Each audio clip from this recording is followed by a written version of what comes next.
the honeymoon period is well and truly over.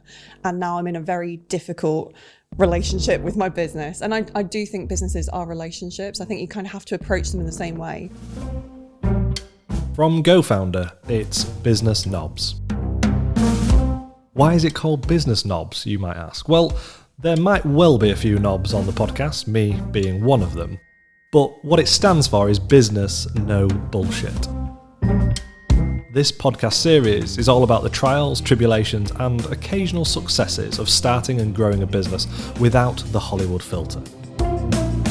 I'm Eddie Whittingham, and on the show today, Alice Lyons and I talk with brutal honesty about the realities of startup fatigue.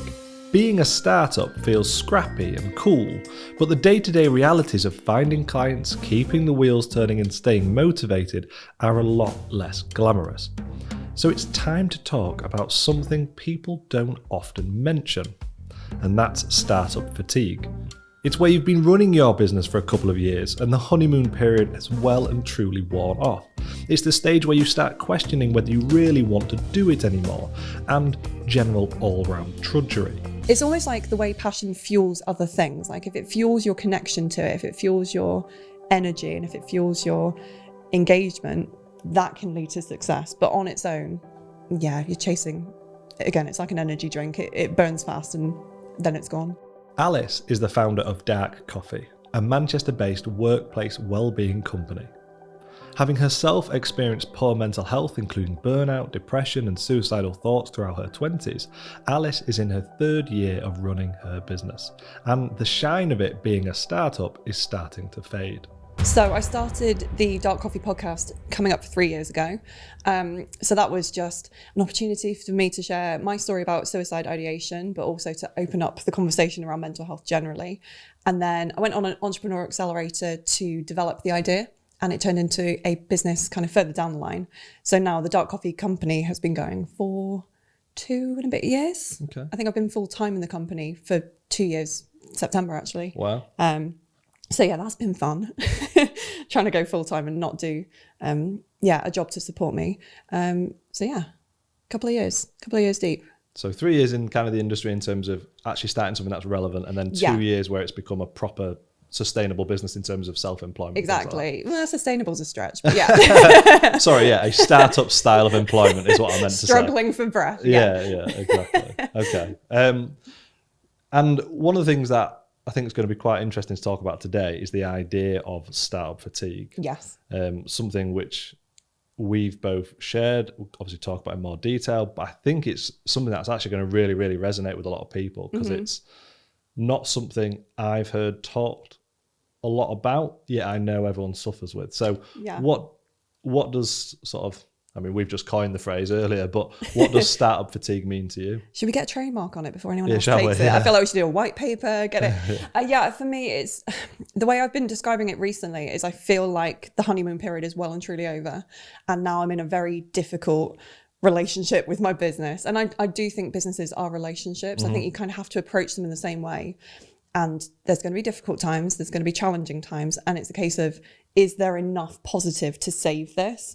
Or is it a case of reevaluating and maybe going our separate ways? Maybe someone else should be in a relationship with this business, which is probably where you get to the, sale of your business or getting another CEO in, that kind of thing.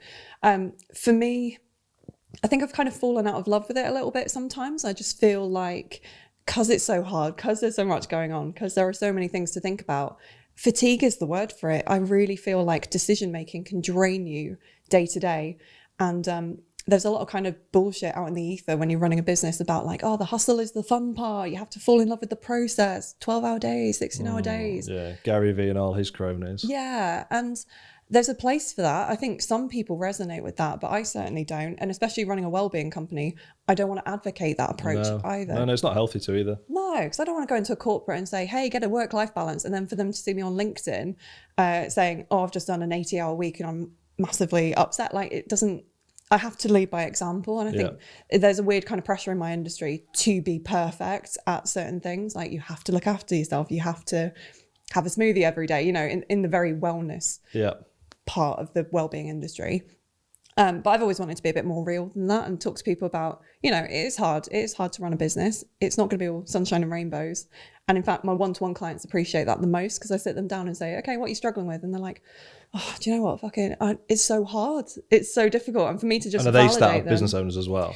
Not startups generally, because I'm a bit expensive. But I do work with companies who've been going for a couple of years sometimes. I think the earliest one was probably 6 months in, but he's kind of replicating a business model he'd used previously. So he was a bit more established than the standard. I don't really work with startups for my one-to-one coaching, just because I think a lot of people don't realize they need coaching potentially. A lot of us try and do it on our own for too long. And also there are a lot of bad coaches out there, and a lot of people would get burnt by that. So my clients tend to be SMEs. They have a team usually. They're probably about 2 years in. So actually, interestingly, they're more or less in the same position I'm in. So it really is that I get what you're saying. I understand what you're struggling with. How can we find your way of dealing with it? What will work for you? And just having me there to validate, it's really hard. You're not rubbish. It's just difficult. And I think that you mentioned it earlier where you said, when you first start, it's sort of, I don't know, there's sort of a particular enjoyment about being the underdog and a particular scrappiness. Yeah. I definitely have loved, and probably, even in new ventures, love. But there comes a point when you almost can't call yourself a startup anymore. And I see it, in news stories or LinkedIn where it's a company that's 7 years old and they call themselves a startup. And it's like, bullshit, that's not a startup. I think you've 2 years probably you can call yourself a startup, and then you're either a small business or you're not. I think some people use it as a bit of a safety blanket. And I don't know if it ties into investment as well, because sometimes if you say, we're a startup, we're this, and like tech companies are the worst for it. Yeah, we're a 10-year-old startup. Yeah, it's like, are you though? Or are you just really bad at making money? And I think they use it to get investment, because some funds are only available to startups and some investors are only interested in it for some reason. I don't know why. It seems a bit glamorous in certain industries. I think especially with tech, the expectation is you don't make money for like 5 or 6 years. So I think that gives people such a long runway to play with. And truth is, they're just really bad at commercializing it. It's dangerous because it gives it. Don't get me wrong, there are certain businesses, albeit very rare, where it may take them that long. Yeah.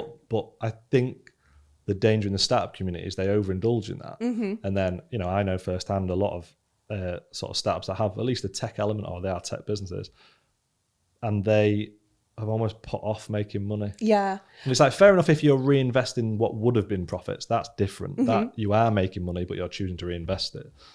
But if you're just like running at a loss in the hope you're going to be successful, then look, you're not Facebook, you're not the next unicorn, probably. It's highly unlikely. Yeah. So you're just, spunking money really. And it is funny because I can think of 3 people off the top of my head who are doing exactly that. Because we were talking about the Entrepreneur Accelerator that we've both been on at different stages.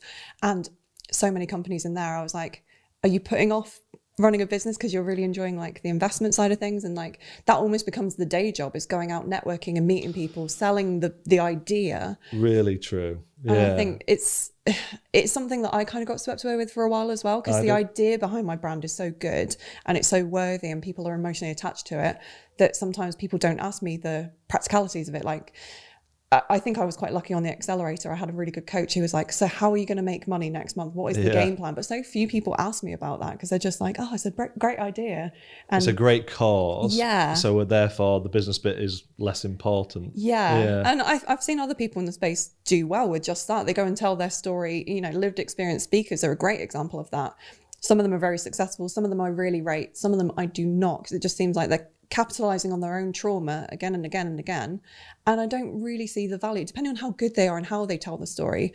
I don't feel like people listening to it will get enough value from it. Because sometimes you can learn from a story. I love TED Talks. That's how I got started, because I was a lived experience kind of storyteller initially, and then it kind of led to the podcast. But unless there's a point to it and you say, here's what you can take away from the story, here are my 3 big takeaways for you, make it a bit practical and action focused, I don't really think it has a place anymore. I think that horse is kind of bolted a little bit. So if we link back then, so I think that bit when you're first starting up, what are the bits that like feel like those really good scrappy bits that you almost enjoy, like you enjoyed, even though really they were pointless. Yeah. What did I waste time doing is the question I'm how really long have hearing. we got? Yeah. How did you And waste your time? I've got a list as long as my arm. Yeah, I think for me, being on the accelerator was amazing for me because similar to you, I'd only just kind of started the venture when I went on it. So that was such an education for me. That was kind of the uni experience I wish I'd have had, just getting in there and talking to amazing, inspiring people doing incredible things. Some idiots, but par for the course. But on the whole, everybody was so interesting and I learned so much in a short space of time. And those conversations are so valuable. Yeah. Which is why I really like co-working spaces now, because if you get the right community. Yeah, community is really valuable. Absolutely. So I don't consider any of those conversations wasted, but something people did pick me up on is like, you're spending so much time doing that. When are you going to build your business? And I was like, what? I don't need to do that. The office is free. I don't need to worry. And I think I sat back a bit too much in the beginning and I wish I hadn't on reflection, but I have really good relationships off of the back of that. Yeah, it's a balance in it. I did the same. So it was obviously a shared space and there's loads of startups and I built some great friendships.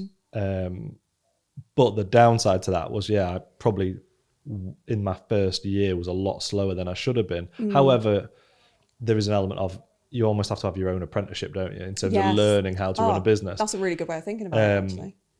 But then it got to the point where it's like, right, we're all kind of moving on from that co-working space and a lot of them were going into co-working spaces again. And for my personality type, I'm so easily distracted. Yeah. So I knew I needed to be like almost on my own. Otherwise, I'd just probably almost, your analogy is a good one there, is that almost like just live a student life. Yeah. So I look like I'm working and I can tell people I'm working, but I'm not really working. I'm being busy, but it's not useful. Correct. It's not activity. Growing the business. Whereas then kind of when I stripped that away, I still had the community element because I still had those friends that I'd made. So that was still a really important part of it. But it was a bit more sort of me, laptop, four walls. Oh shit. It's almost like getting to exam time, isn't it? Did you go to uni? Later, yeah. Yeah. So I think it's that, being in the student halls, chatting with your mates and stuff, there's a place for that. There's a time and a place for that. But it's not the day before your dissertation is due in. Like that's the time to go and sit in your office. And I think more of us need to be more aware of how we work and how we like to work and how we're most productive. And I think lockdown's been quite good for that because people have really decided, even introversion, extroversion, a lot of people don't know where on that spectrum they fall. Yeah. And you mentioned about your attention levels there. I'm the same. I have shiny thing syndrome and I love people. So if I'm in an office, I'm like, what do you do? Who are you? Oh my God. Kind of the shine has kind of come off of that now because I feel the urgency now to make money and to be a bit more productive. That sharpens the mind, doesn't it? Yeah. So I feel like people in my office kind of think I'm a dick now. But the ones that I kind of moved there with that were existing friendships and relationships, I still maintain those. But otherwise, I look around, I'm like, I don't know any of these people because I'll just go and sit in a phone booth and just kind of switch off a little bit. But it is kind of, you have to hack your own working style and optimize your working style in a way that you never really have to if you've come from being employed. When you're employed, massively. Like I talked to my partner about this because he is employed and there are so many differences between the way we work. And he's like, you are so much more productive than I am some days. And part of the impetus for that is because he gets paid the same. So whether he has a good day or a great day, he doesn't get rewarded for that. There's no real incentive there. No, and there's so much attached to starting a startup and then it becoming a small business, whatever stage it's at, where it's not just about making money, it's that fear of failure as well, isn't it? Because I used to have it, obviously I'm married, it's silly things as little as go see the in-laws and they'll be like, how's business? And it's like, it's a perfectly legitimate question because they're interested. Yeah. But you're almost like, like in those early days, not good. Yeah, just stop not asking good. me. But you almost feel like you're failing. And that was a definite, I guess,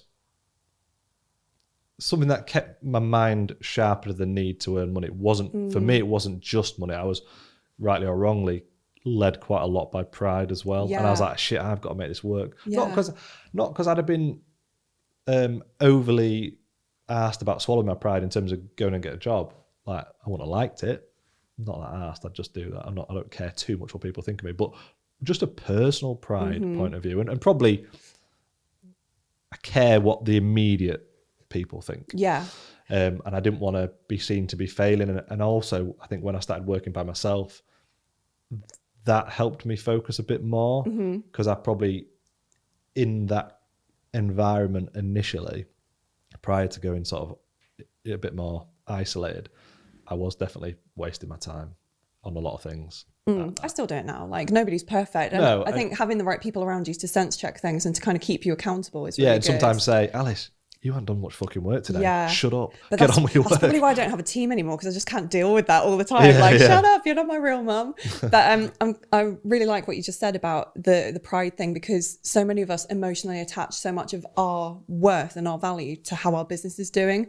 And I think this is a massive problem, especially because, like I just said with the productivity, the smarter we are with our strategy sometimes, the better we are at finding customers, the more money we make, and therefore we feel like business is good. And if business is good, then we are good as business owners. So there's so much bound up in our productivity, the amount of money we make and that kind of thing. And that can be really problematic. If you hit a rough patch, the market changing, the pandemic, like how many businesses had to change overnight. And that's not the fault of you as an individual. It's really damaging, and it's really tricky because people think the business is me. The business is an extension of who I am and what I'm worth. My value is tied up in my net worth. And I think we just need to check in with ourselves sometimes and be like, oh no, realistically, there are lots of contributing factors, and there is no playbook. As much as anybody, the business gurus like to tell you, these are the 4 steps to success. A lot of bollocks, yeah. Like, there is no playbook. Every business is different. Correct. In the same way, like, every marriage is different. What works for one couple, you might go and talk to one couple in the pub and they'll be like, oh, we tried this. It might not work for your dynamic and your particular relationship. Like, we have to be self-aware enough to make our own value judgments. And there are no correct answers either. This is a massive thing I've learned, especially like the last year. I could do everything right on paper and it won't work out for reasons I may never understand. Yeah. And that comes down to that bit of a luck. That people say, oh, you make your own bollocks. I've said it time and time again on this podcast. You don't. Yes, you can get yourself in a position to be lucky, but you still need sometimes those market conditions or whatever to be right. There's no way around that. Well, I think luck is a big part of that, because of course it is. It really annoys me when people are like, oh, you ask someone, how did you get here? Oh, well, I worked really hard, so I deserve it. And it's like, well, you fuck off. Like, you're not working harder than a single mom with 3 jobs. You're just not. Correct. You're poncing around in your posh office. Like, it really aggravates me when people think all of their success is down to hard work, because there's so many factors that play in, and luck is huge. Like, being in the right room at the right time to meet that. Some people have angel investors. If any angel investors are listening and you want to like fund me and Eddie on our luck you're listening. Yeah, just by pure chance. But where they hide, I don't know. But some people, you just meet the right person at the right time, or timing is huge. Like, certain businesses only flourish because, there's a really good book for this actually, which is Outliers by Malcolm Gladwell. Right. He's brilliant. I love Malcolm Gladwell's work, but he goes into the factors that make overwhelming success. And yes, aptitude is a huge component, but another one is timing and access to opportunities as well. So if you're a very affluent middle-class white male American, you're going to have more access to opportunities by virtue of the rooms that you're in than someone who's growing up in a slum. I don't know if we're allowed to call it a slum, but if you're underprivileged in, back and beyond somewhere, it's so many things tie into success. Exactly. Yeah. And I always say it's you've got to work hard. You've got to have the talent, the raw talent, but you could still have those and not get there. Yeah, you still need that bit of luck. And I think for me, timing is the same as luck, same kind of category. One thing you were mentioning earlier about, or linked, I guess, to startup fatigue, and maybe, and this is a question more than anything, linking it to your own pride and identity. So I found the more fatigued I was getting in the business, the less I was linked to it personally. I don't know if you found that. Tell me more. Well, so the theory behind that was, I guess when I was first starting out, it was definitely like me against the world. Then it was, when I got unemployed, it was us against the world. And I could finally use we properly rather than just lying to everybody. But it felt very much a reflection on me. So when someone complained about something or someone praised something, it very much was for me or the employee, and it felt extremely personal. But then as that time went on, and I definitely became more fatigued with the business in terms of, I didn't think we were like a cool, scrappy startup towards the end as much. I still did, I think, because I sort of sold around the 3.5-4 year mark. But it was definitely creeping into like, this isn't a cool, scrappy startup now. Like, now I'm established enough where the turnover is good, and we've got to really keep going, and how we're going to keep going, and the pressures became slightly different. And the team was growing all the time and all that, and the pressures definitely changed. But what happened at the same time as that is I became less personally invested. Not financially and things like that. Obviously I was still massively invested there, but in terms of from a pride perspective, it's like stupid conversation. But when I was going through the process of selling it, my mum, probably quite a fair question, was like, are you not going to be upset that you've sold it? Because it's like almost like your baby. And I was like, no. To be honest, I can't wait to send it off to uni. Yeah, a bit like that. But and I was like, not really, because maybe when I first started, because that was almost a bit of my identity. Yeah. But I felt like my identity had shifted from being like a cool, scrappy startup owner. I was definitely never cool, scrappy maybe, to then I was a small business owner, and it probably didn't have quite the same appeal.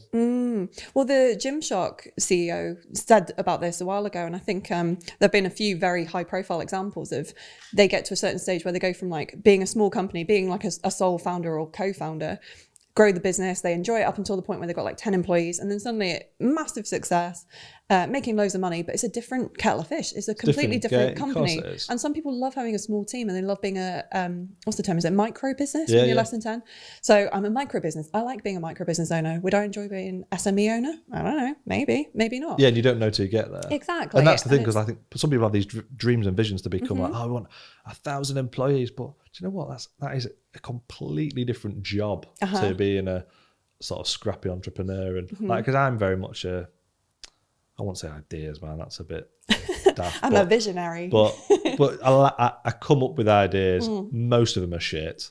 But I probably enjoy that process of getting something from an idea into action. Yes. I probably enjoy that more than I do going from 200,000 to $1 million turnover, for example. Yeah, I think your brain works very similarly to mine in this respect. I kind of categorize people as thinkers, doers, and speakers.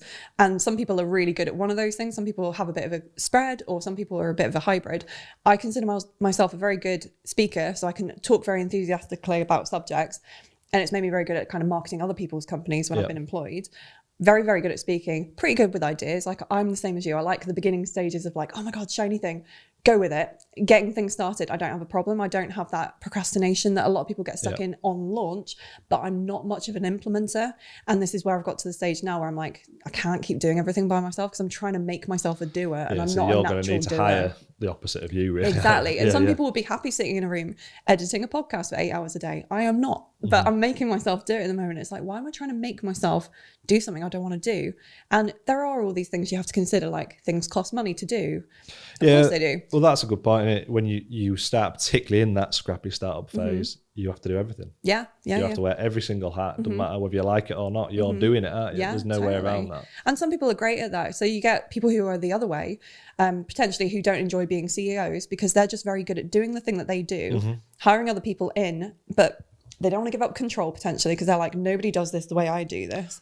I'm the best person for this. And then leading a team is what they struggle with, because they can't sell the vision. That's quite common with development tech founders. Exactly, yeah. There's a good book called The E-Myth, which goes into that of like, if you're a technician, he calls it, which is the kind of practical person. If you're a technician, it's hard for you to then become a manager. And in a lot of corporates, they make this mistake. They promote the person who's the best technical person, and then they're not great people, and they're not great leaders, and then they struggle because they're frustrated because they're not able to play to their strengths, and the company's annoyed because it's like, well, you should be really good at teaching other people how to do what you do, but it's like, it's not the same skill set. It's a different thing. And again, self-awareness, other awareness, being aware of other people and how all these skills fit together, because you do need different people with different skill sets. Of course you do. Yeah, and that's one of the most challenging things of building a team when you're a startup is identifying that and going like, right, what am I shit at? Yeah, exactly. And being ballsy enough to say that, like, I'm not good at this thing. Because I think there is a pressure to be all the things and do all the things. Because again, in the startup community, you'll see a lot of that. You'll see a lot of people who are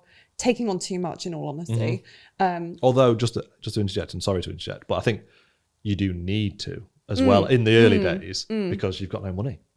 Very true. Although there are different things you can do. So some of the things I've done include service swaps. I've always found really good. Yeah, that's a good idea. I don't think enough people know about service swaps. So to just explain that a little bit, it's when you have your company, you have your skill set, somebody else has a different skill set, and you say, well, let's agree to just work for each other, exchange the same amount of value, but rather than money changing hands, you just, like, I work with a copywriter and I give her coaching, she gives me copywriting. We could pay each other for it, but it's admin. Like, why bother? No, absolutely. and you're both getting something then that's not costing you anything ultimately, apart from your skill set, which is exactly. And it is worth something. It's worth a lot. Like, we could change the money, but it's admin, it's tax. Like, why bother? Like, if we're both happy with the arrangement, as long as you communicate really clearly what the kind of terms are and the scope of works and stuff, and you have to be aware of your time and like how it works in with your paying clients and stuff.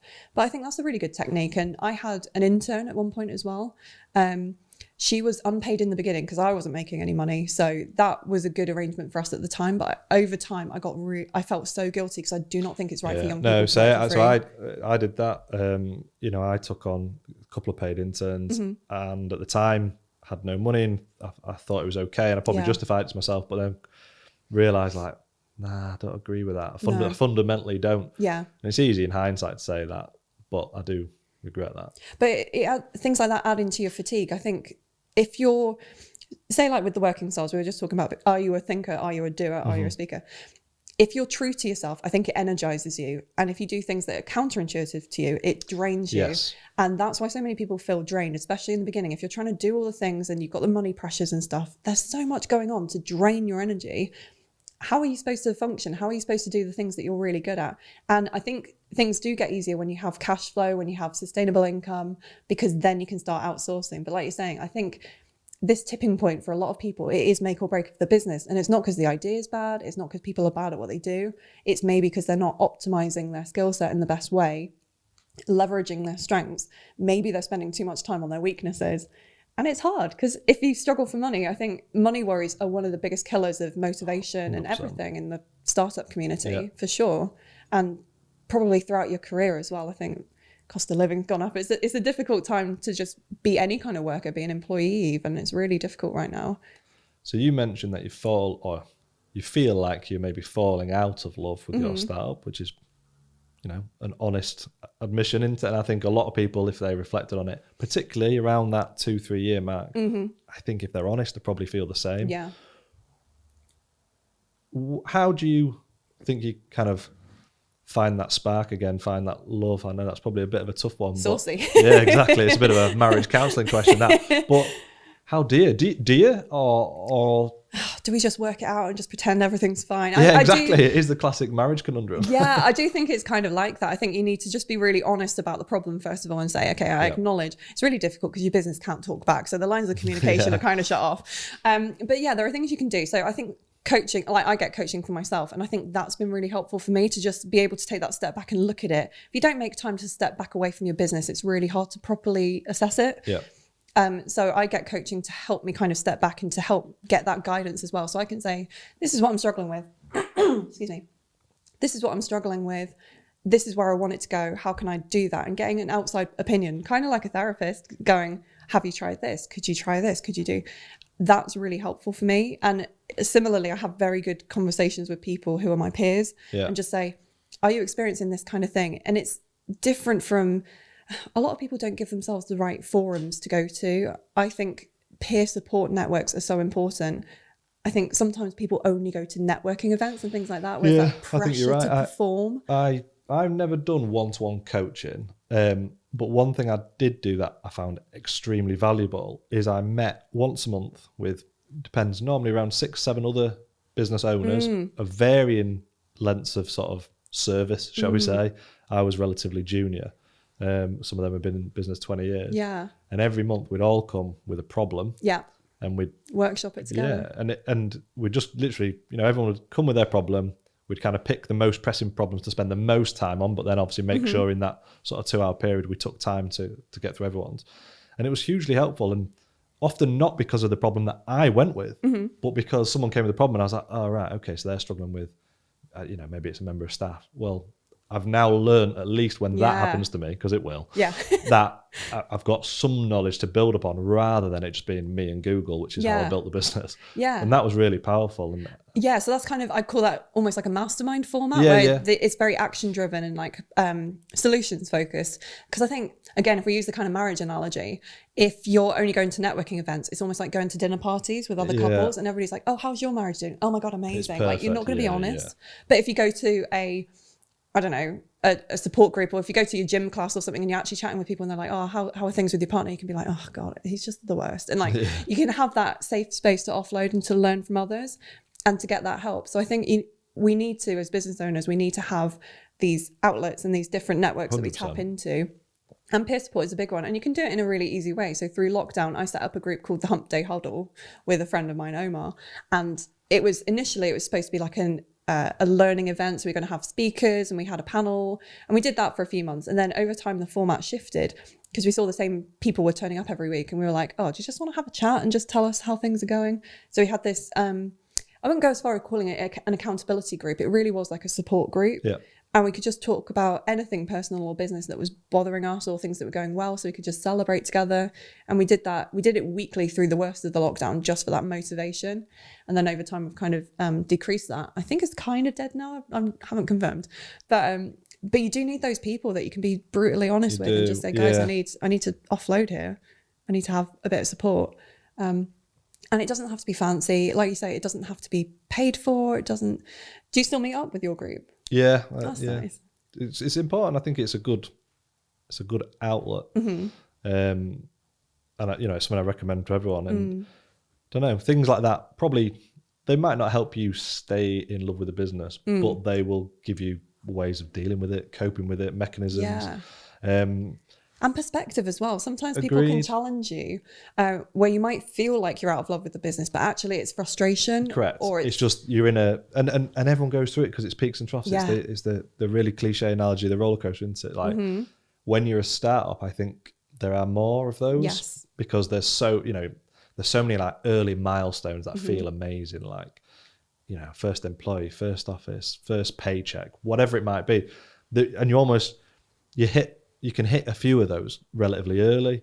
Whereas then when if you get to a decent turnover, well, what's the next big milestone really? Like, do you celebrate a 10th employee? Yeah. Like, is that, you will obviously, because it's nice to have a new person in the office, but you're not going to be like really celebrating. Because my wife and I used to have a list on the fridge that we'd cross off. We used to put really crap rewards against it, but it was like first American client, we had like hot dogs for tea or some shit. Oh, that's but cool. But I probably couldn't tell you what's after the list we had on the fridge. Yeah. After year 3, what is there to look forward to? Because it was like, first international client, first US client, and it was all like little milestones. But maybe that's something you need to bring back. So rather than just celebrating the first of everything, you should keep.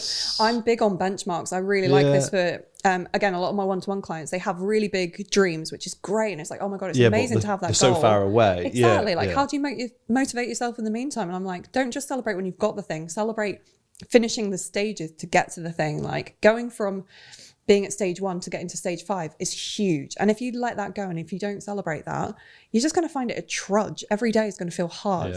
We should be celebrating something every week, even if it's just, oh, we got to the end of a really difficult week. We're still alive. Nobody's quit. That's amazing. So I think celebrating the little wins along the way is really important. And particularly as businesses grow, I think. Because it definitely I can see again why that can contribute to the whole startup fatigue, because it's like, well.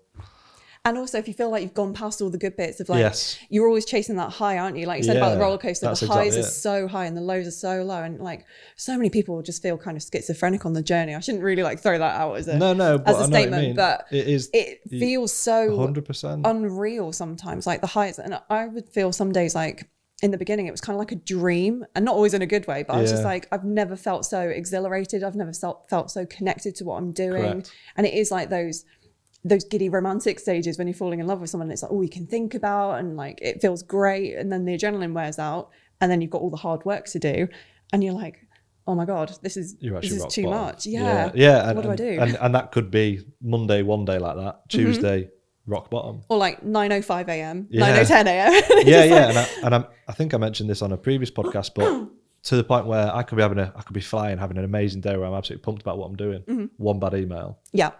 And it just wiped my productivity out the whole day. Ridiculous. Yeah, and even things like that. Again, that's something you can kind of bring into the way you work, because I realised the same thing. Like sometimes checking my emails in the morning would just set me onto an absolute shitter of a day. So I kind of restructured the way that I do certain things. Like I will not touch any technology for at least the first hour I'm awake. Wow. And usually I won't actually sit down to do work for other people, as in like emails, checking in on other people, till at least 10 a.m. because I'm just not ready for it. I'm just not. I want to get my head in the right place. I want to feel good in myself. I want to feel as happy and confident and everything else as I can going into work. So I'll often do like a little sprint 8 till 9 a.m. doing like a podcast recording or something. But that's for me, that's for my creativity, and that's for me to put things out there before the world starts attacking me back. Yeah. Because we can be too susceptible to other people's opinions. And I think you've got an interesting take on this, because I've heard you say many times you don't care what other people think. But is that a defense mechanism, like you, or is it something like you're naturally inclined that way, or have you had to work at that? I think I've had to work at that. I think it comes with age. Definitely when I was younger, I had to. I 100% cared what people like, no doubt about it. I think as I've got older, do you know what? This sounds a bit daft, but I think I've just found a lot of comfort that actually I'm an all right guy. Like I'm not a dickhead. I want the best for everyone. I will help anyone, often at my own detriment, as I still do. You know, I spend a lot of hours, you know, even at the weekend, like helping people who start businesses, and I don't get paid for it. I do it because I like it. So I guess I find comfort in knowing that, like, do you know what? I'm sure there's things I can improve, but I'm not a bad person. Yeah. And so I think, therefore, if someone thinks I'm a dickhead for any reason, I'm kind of like, well, you don't know me very well. So therefore your opinion is not very valuable. So it sounds like you've done the work on your self-worth outside of your business. So rather than having all your self-worth attached to your business outcomes, you've just said, fundamentally, I'm a good person. Yeah, basically. And I've maybe not proactively even, maybe not proactively thought about myself in terms of worked on that. But I definitely think maybe because of that startup fatigue and then being slightly unassociating myself from that startup helped. But I think I was getting, even so prior to the sale of the business, I definitely was of the attitude, don't give a shit anymore. Yeah, but I think that separation is really healthy, and I think that's where a lot of people go wrong. Because you said earlier, it's like your baby, and I've tried. And it is. It felt like it in the beginning, but now I've changed that relationship. Like I say, I do see it as a relationship now, and it's more like a marriage or something like that. I do see it in a slightly different way rather than thinking of it as my child, because then that's overly emotive and you feel so responsible for it. And if it dies, it's your fault. Well, and then if anyone attacks either you or the business, it's an attack on both fronts. And that's when it gets even more complicated. And I think, your self-worth takes a bit of a hammering then. Absolutely. And it's important to recognize that you are not the entire business, especially if you're trying to grow or anything. Excuse me. I agree, and I think primarily because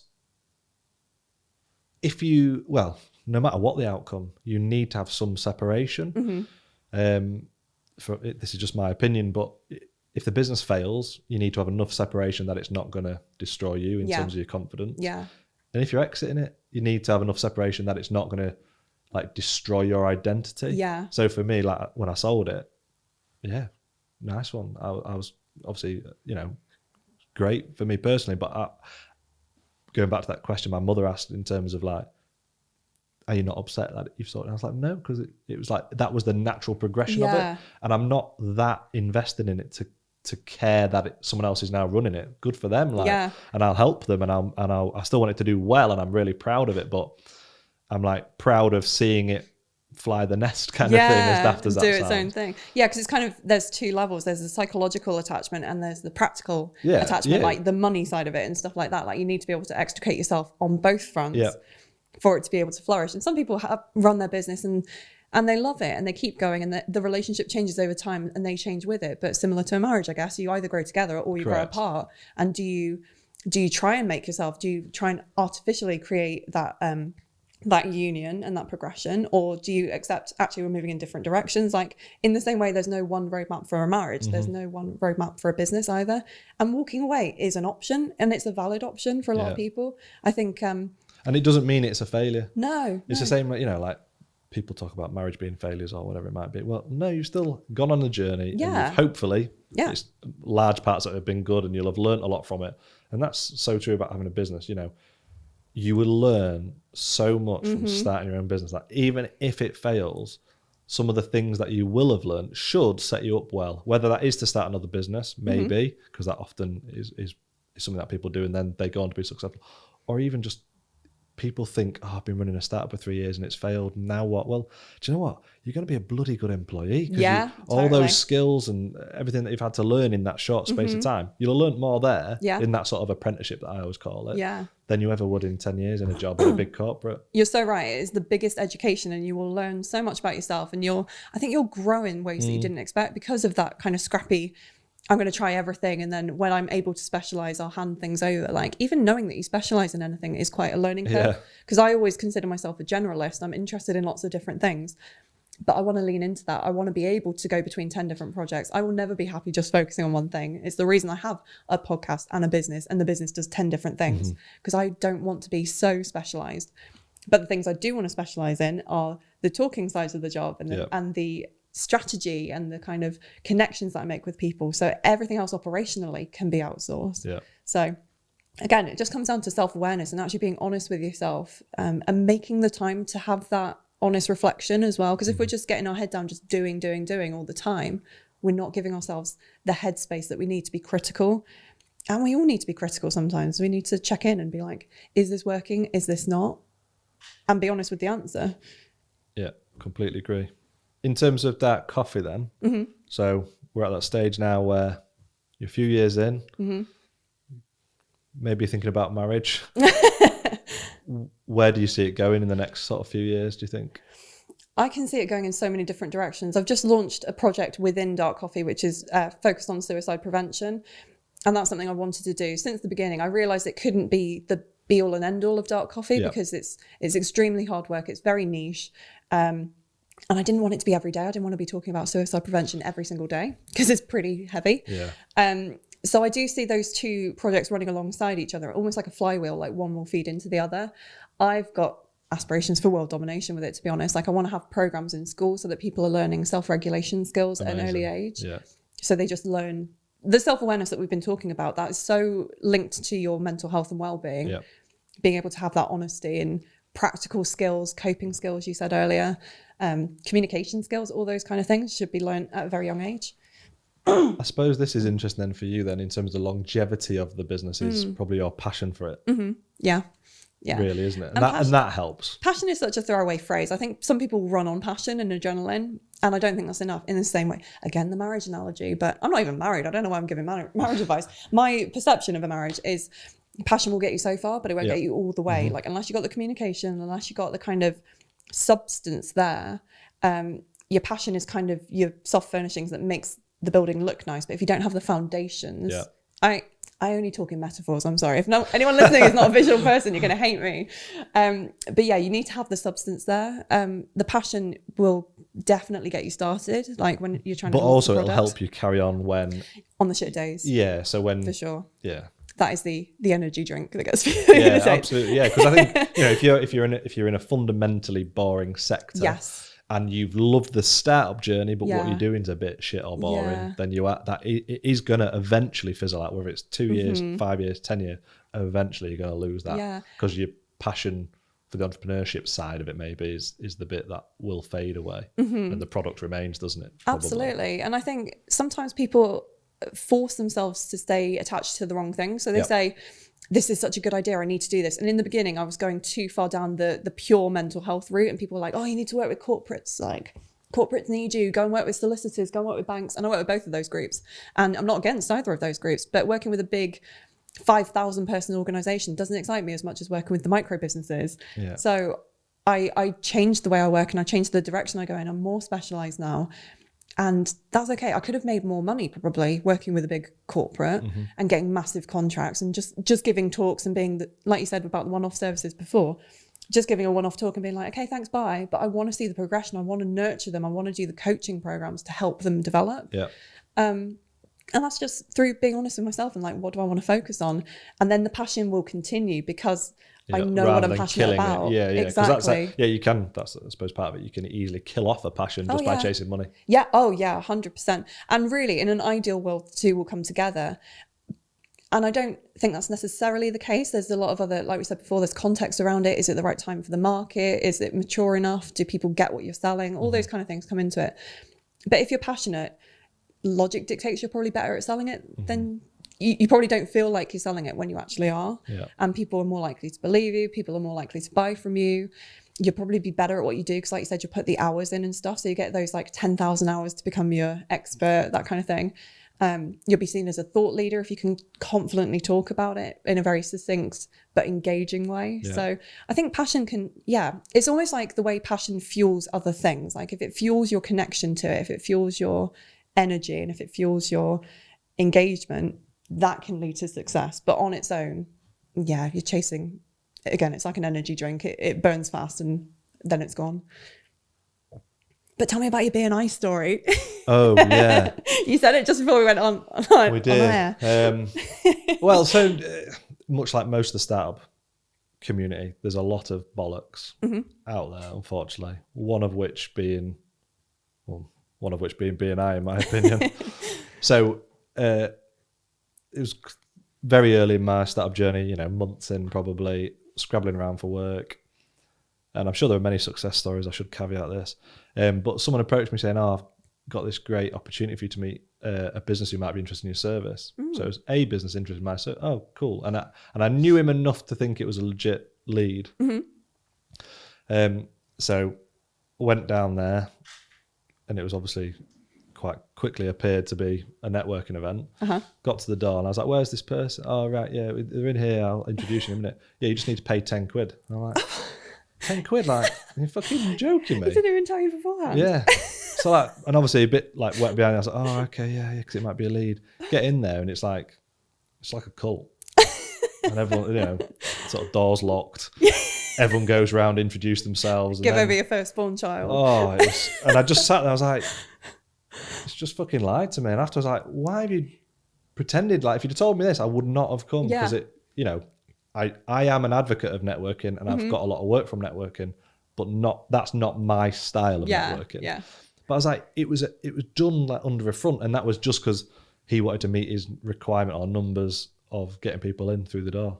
Yeah, so being underhand. If people don't know about BNI, it's a network marketing organization. So I consider it a Ponzi scheme or an MLM because they make most of their money through recruiting new attendees. So you're measured on a lot of different things, like how much business you generate for other people from referrals, and how many visitors you bring, and all these kind of things. So you make money for BNI by passing business between each other, but also through getting other members to come and pay I think it's like 500 a year, maybe more than that now.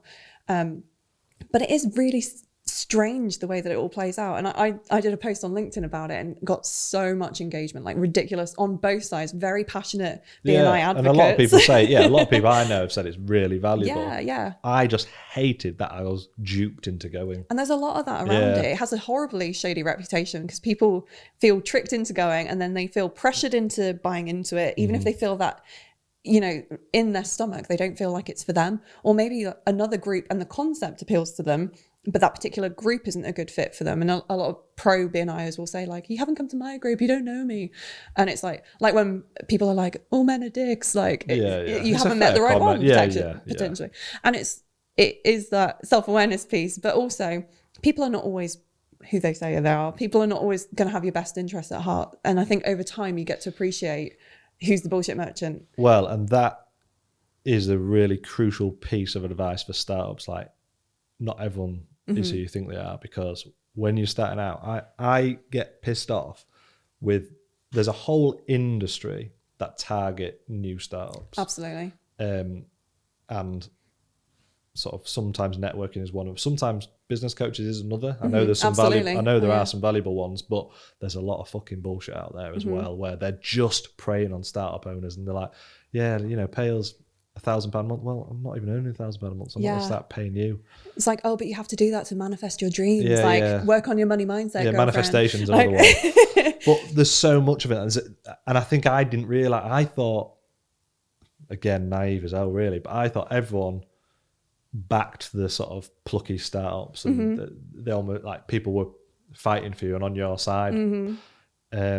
Even some of the, like, sort of mentory types who sniff around sometimes in these co-working spaces, where it was like they presented as if they were trying to add value to the business, but actually they're just sniffing around for an investment opportunity. Yeah, or they want to nurture you and kind of make your business into something that would benefit them and their portfolio. Correct. And they get your trust by helping you in the initial stages. And then they're like, okay, have you thought about doing this? Because this is actually the kind of business I really want to get behind. I had one that was approached to help me. And it was meant to be just just helping me. Like I do other people. And, and I quite happily help people for free. But in this case, that's what he presented as. But then as a few months down the line, he actually said, right, basically, in order to carry on, I want you to pay me, I think it was $2,000 a month.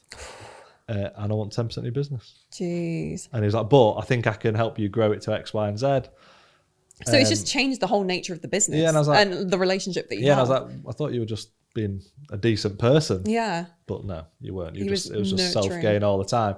So I told him to piss off. But there's a lot of that. Absolutely. And I think, people who are maybe they're thinking about starting or they are very early starting, be aware of that. I think if you're 6 months in, you will already know that. Yeah, but I think there's a lot of judgment that comes with that, because every time you fall for it, you're like, oh shit, I thought I was a good judge of character at this point. But people will always do it. And actually, for me, in the kind of fatigue stage of my business now, I find there's a whole different kettle of fish. There's a whole different group of people who are preying on the fact that I don't have the roadmap and I'm tired. And I'm just like, could someone please give me the answer? It just really would help me right now.